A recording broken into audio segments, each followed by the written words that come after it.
بسم الله الرحمن الرحیم. السلام علیکم ورحمت الله وبرکاته. ټول هغه مسلمانان ورونه چې د ما دغه ویډیو بیا وینئ، لله الحمد زه د کتاب سړی وم او علمي ډګر سره مې کار و، خپل علمي ډګر ته بیرته راوګرځېدم.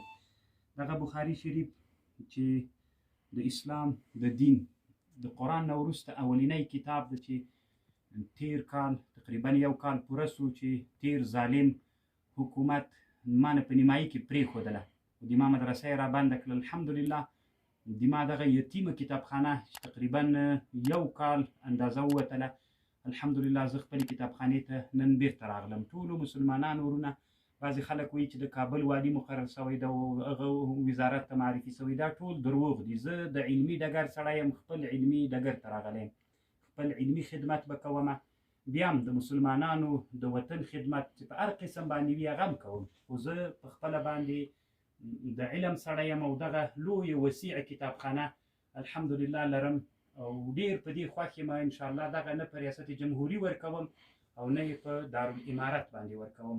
ټول مسلمانان وروڼه چې پوښتنه کوي چې د کوم دیوالي او هغه دا ټول غلطې خبرې دي. زه خپله د ما دغه دارالامارت او دغه مې ریاست جمهوري ده او دغه کتابخانه چې تاسې وینئ مسلمانانو ورونو، دغه د ما د استوګنې ځای ده.